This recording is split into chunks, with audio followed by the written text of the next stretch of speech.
A convocação extraordinária vai até o dia 14 de fevereiro. O presidente Fernando Henrique Cardoso convocou os parlamentares para análise de 75 medidas provisórias.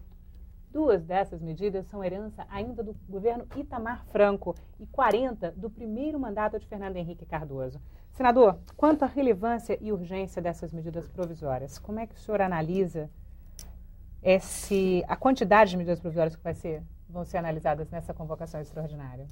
Olha, eu cheguei, não tive tempo ainda para examinar as medidas provisórias que estão aqui agora em número de mais de 70. É claro que deve haver algumas que sejam relevantes e que sejam urgentes. Agora, eu posso lhe garantir que a grande maioria não tem nada nem de relevante nem de urgente. Mesmo porque o governo está se utilizando muito da medida provisória quando deveria respeitar mais o Congresso Nacional. Aliás, eu nem digo que o governo deveria respeitar o Congresso Nacional. Eu acho que o Congresso Nacional é que precisa se respeitar mais, acabando com isso, porque depende também do Congresso Nacional. Nós temos que mudar essa coisa. Nós não podemos permitir, do contrário, daqui a pouco a sociedade tem até o direito, a sociedade brasileira terá até o direito de achar que o Congresso Nacional é absolutamente desnecessário, porque o governo legisla através de medida provisória. É isso que o senhor considera desrespeito, senador? Eu considero, porque é um alto desrespeito, mais do que um desrespeito do Executivo. Eu penso que o Congresso Nacional tem que reagir com relação a isso e endireitar esta coisa. Isso não pode continuar assim.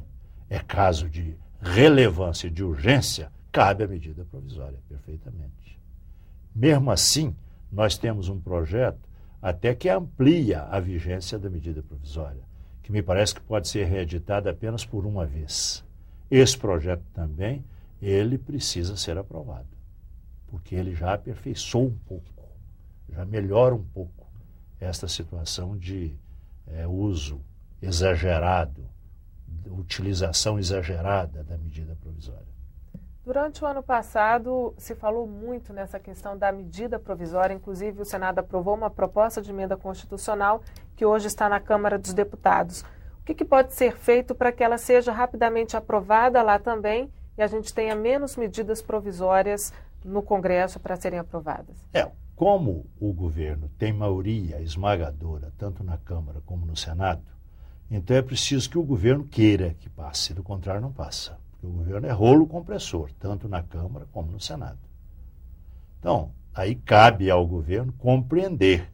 Vamos admitir que o governo, que é presidido por um ex-parlamentar, ele poderia perfeitamente compreender que o uso exagerado da medida provisória desprestigia o Congresso Nacional. Mas, senador, e a partir do momento que existe a medida provisória e que o Congresso Nacional pode interferir através de um projeto de conversão, como é que o senhor analisa o comportamento do Congresso com 75 medidas aí para serem analisadas, que já poderiam ter sido? Deveria fazê-lo em todos os casos. Obviamente, poder para isso significa poder de maioria, que aqueles que são contra a medida provisória não têm esse poder, porque o Congresso obviamente, vota pela sua maioria. Nós estamos no regime democrático.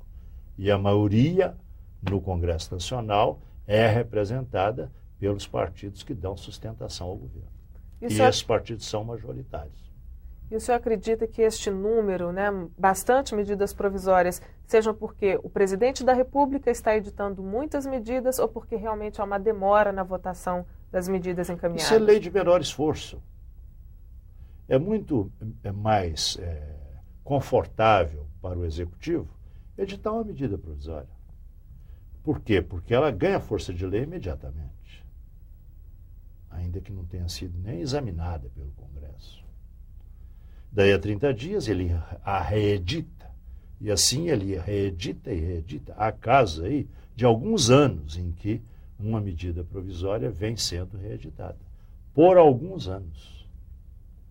Então, daí a razão pela qual aquela modificação que dá à medida provisória um prazo até mais amplo, não é apenas 30 dias, me parece que são 60 dias, mas ela não pode ser reeditada a não ser por uma vez. Isso é importante. Já começa a dar trabalho para o Congresso Nacional. Trabalho que lhe é próprio, que é o trabalho de legislação. Um dos pontos polêmicos dessa proposta é que ela limita não só a edição no prazo, né, no tempo que ela tem de atuação, mas também nas áreas nas quais o governo poderia editar medidas provisórias. Inclusive, se não me engano, na política econômica, a atuação do governo ia ficar muito mais restrita em função da aprovação dessa... Mas é bom que fique, no Brasil, as leis são muito modificadas. Isso não pode ser assim.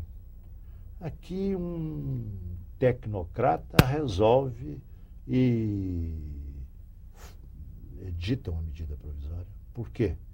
Porque ele redige essa medida provisória, que ele pensa que lhe dá condições lá na sua repartição, ou no seu ministério, ou na sua sessão, e daí a pouco aquilo é lei. Nós não podemos permitir isso. Em todos os países que se prezam, os países de primeiro mundo, as leis são duradouras.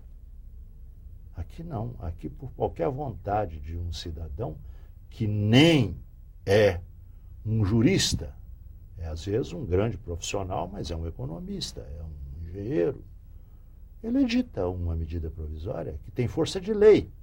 Então isso não pode continuar, isso não é bom para o país. Isso desestabiliza, por exemplo, isso desencoraja o próprio desenvolvimento.